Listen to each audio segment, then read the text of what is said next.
Fala pessoal, sejam bem-vindos à nossa aula de física. Hoje falaremos sobre as leis de Kepler. Eu sou o professor Diego e vou te acompanhar nessa aula agora. Os primeiros a descreverem os sistemas planetários explicando os movimentos de corpos celestes foram os gregos. O mais famoso sistema planetário grego foi o de Cláudio Ptolomeu, que considerava a Terra como o centro do universo. Esse sistema ficou conhecido como sistema geocêntrico. Geo, de terra, cêntrico, de centro. Então, Terra no centro, ok? Segundo esse sistema, cada planeta descrevia uma órbita circular, cujo centro descreveria outra órbita circular em torno da Terra. Essa figura abaixo vai nos ajudar a entender melhor a proposta deste astrônomo. Então, como a gente pode observar, aqui a gente tem o que? A gente tem Saturno executando aí, descrevendo uma órbita circular, e é claro que esta órbita circular ela possui um centro, que eu estou demarcando aqui, e é exatamente o centro dessa órbita que descreve uma outra circunferência, só que agora em torno da Terra. Como a gente pode observar também na figura, todos os demais planetas, astros celestes, eles executam este mesmo movimento. Somente o Sol e a Lua que giram em torno da Terra diretamente, tá? Eles não têm uma órbita particular. Nicolau Copérnico, astrônomo polonês, criou uma nova concepção do universo, considerando não a Terra, mas o Sol como o centro. Esse sistema ficou conhecido como heliocêntrico. Segundo esse sistema, cada planeta, inclusive a Terra, descrevia uma órbita circular em torno do Sol.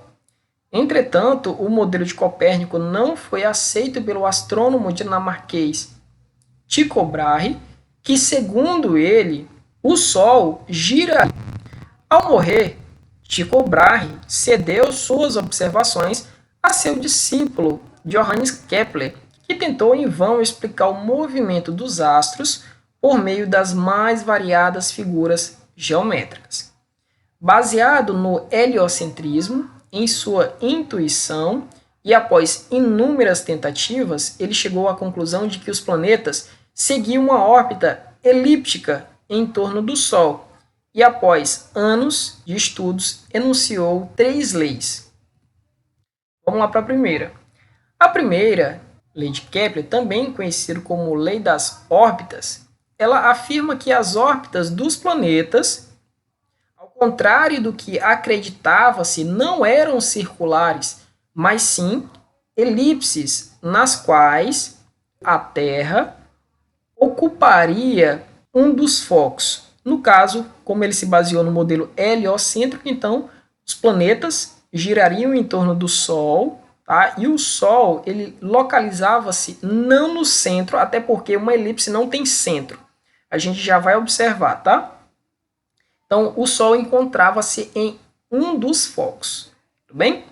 Então, numa elipse existem 2 focos e a soma das distâncias aos focos é constante. Então, isso aqui também está dentro da primeira lei de Kepler, que é a lei das órbitas. Então, através dessa figura, a gente vai entender melhor o que é que ele quis dizer com isso aí. Então, imagine um planeta girando em torno do Sol, só que em 2 momentos diferentes.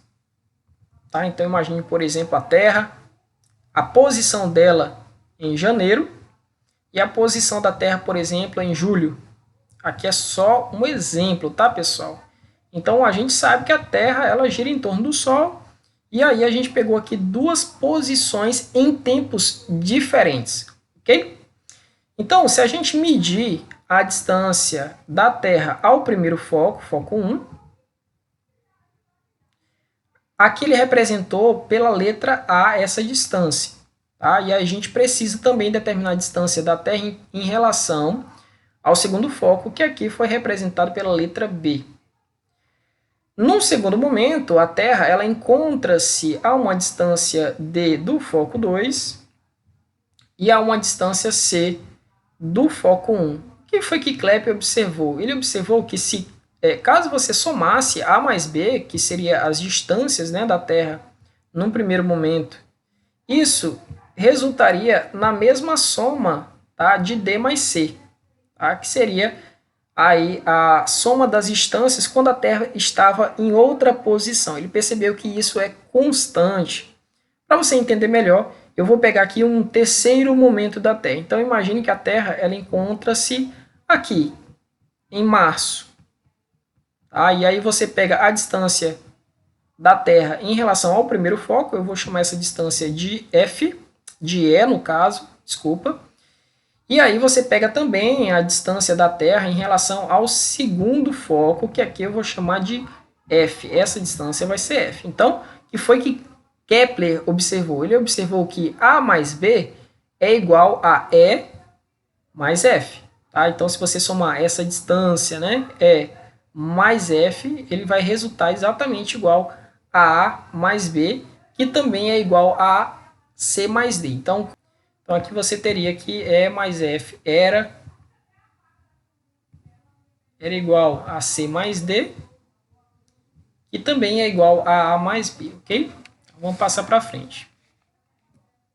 A segunda lei de Kepler, que também é conhecida como lei das áreas, ela afirma o seguinte: a área descrita pelo raio vetor de um planeta, que seria a linha imaginária que liga o planeta ao Sol, é diretamente proporcional ao tempo gasto para descrevê-la.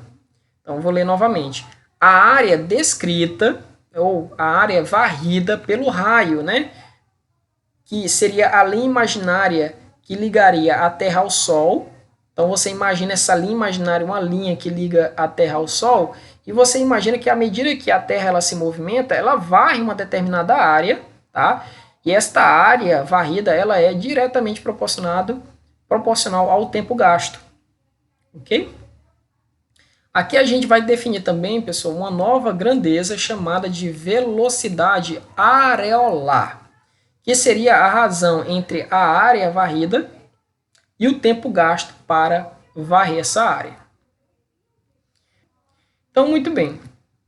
Então, aqui eu tenho a linha imaginária. Observe que eu tenho aqui uma linha imaginária.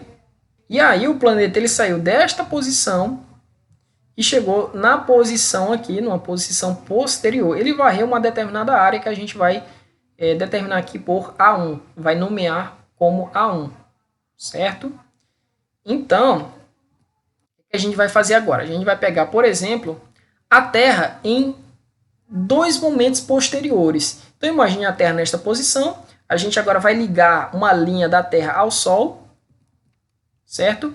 E depois a gente vai deslocar essa Terra até uma posição 2, onde ela vai varrer uma área 2, certo? Ela varreu uma área A2.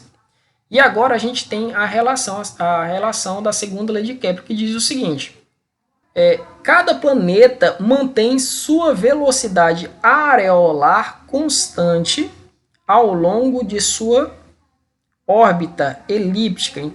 Então a gente percebe que o planeta saindo desta posição e vindo para essa, ele aumenta sua velocidade. Essas áreas varridas, tanto no primeiro momento quanto no segundo momento, elas são exatamente iguais, pessoal. Imagine o seguinte: imagine aqui um tempo de 3 meses. Imagine que a Terra ela leva 3 meses para sair desta posição e chegar nesta posição aqui. Tá? Esse foi o tempo gasto. E ela varreu aqui uma área A1. Agora imagine que seja dado o mesmo tempo para ela sair desta posição e chegar nesta posição, tá? Quando isso acontece, a gente percebeu que ela varreu uma área A2, e essas áreas, como o tempo, né, para a formação dessas áreas foi o mesmo, em ambos os momentos, eles varreram áreas iguais. Bom, pessoal, quando a Terra ela encontra-se num ponto mais afastado do Sol, nós dizemos que ele encontra-se no afélio, tá? Afélio de afastado. É o ponto mais distante do Sol possível, tá? No caso aqui, a gente teria o inverno, né? O momento de inverno, que é o ponto em que a Terra encontra-se mais afastada do Sol. Já quando a Terra ela encontra-se no periélio, que seria o ponto de maior aproximação entre o planeta Terra e o Sol, tá? Esse aí seria o nosso verão, tá bom? Tá bom? Esse aí é chamado de periélio, né? Quando ele encontra-se exatamente nesta posição aqui. Então, com isso, tem-se que a velocidade do periélio é maior que no afélio. A velocidade no periélio é de 29,3 km por segundo. Já no periélio é igual a 30,2 km por segundo. Isso significa que, ao aproximar-se do periélio, certo? Que é o ponto de maior aproximação entre Terra e Sol, a Terra ela aumenta a sua velocidade. Ok? Já quando a Terra ela aproxima-se do afélio, que é o ponto de maior afastamento entre Terra e Sol, essa velocidade ela é reduzida, certo? Então ele movimenta-se com uma velocidade um pouco menor, certo? Então foram essas observações de Kepler. E a terceira lei e última, tá, de Kepler, também conhecida como lei dos períodos, ele fala que o quadrado do período da revolução de um planeta em torno do Sol é diretamente proporcional ao cubo do raio médio de sua elipse orbital. Então, imagina o seguinte, a Terra ela demora 1 ano para dar uma volta em torno do Sol. Não significa dizer que os outros planetas levam o mesmo tempo. Alguns planetas podem levar aí muito mais tempo. 3 anos, 5 anos para dar uma volta em torno do Sol. Então essa lei ela fala o seguinte, caso você eleve ao quadrado esse período, que é o tempo de translação em torno do Sol, né, o tempo necessário para que o planeta dê um giro em torno do Sol, né, completo, isso é diretamente proporcional ao quadrado do raio médio de sua elipse orbital. Tá? Então, como o movimento dos planetas em torno do Sol eles são em forma de elipses, e a gente sabe que na elipse você não tem um centro, então, consequentemente, você não tem um raio definido, tá? Então, o que você precisa fazer é calcular o quê? É um raio médio. Então, o que seria nada mais, o raio médio seria nada mais do que a média aritmética entre as distâncias máximas e mínimas do planeta ao Sol. Então, no caso, o raio médio, que é representado aqui por R, seria aí uma média aritmética. Você pegaria a distância do periélio, tá? Quando o planeta ele está mais próximo da Terra, ou do Sol, no caso, e aí você pegaria também a distância do afélio. Somaria essas distâncias, somaria e dividia por 2. Então, muito bem, essa daqui é o raio médio, tá? Que é exatamente o raio que aparece aqui. Ó.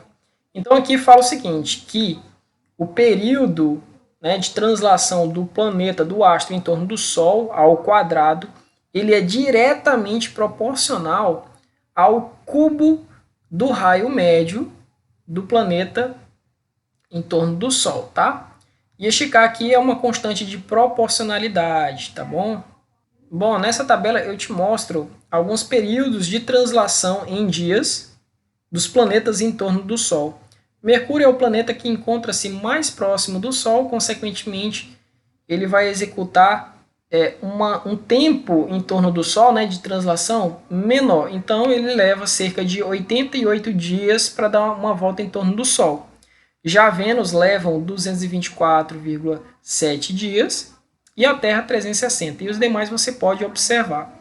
Plutão, por se encontrar mais afastado do Sol, ele leva 90.666 dias terrestres em torno, para dar uma volta em torno do Sol. É muito tempo, né? Então, e aqui a gente tem também a medida dos raios médios, né, dos planetas em torno do Sol. A gente tem aqui 5,8 vezes 10 elevado a 7, onde uma distância pequena, porque Mercúrio ele se encontra próximo do Sol, e aí você observa aqui que o expoente vai crescendo, nos dando uma noção de que de distância maior, tá? A gente olha aqui para o expoente e a gente observa que, por exemplo, o Plutão aqui encontra-se a uma distância de 6 vezes 10 a 9 quilômetros, tá? E esta razão aqui, ela vai te fornecer exatamente o valor de K, que é uma constante não muda, tá? Que é chamado de constante de Kepler, que vale 4,0 vezes 10 a menos 20, certo?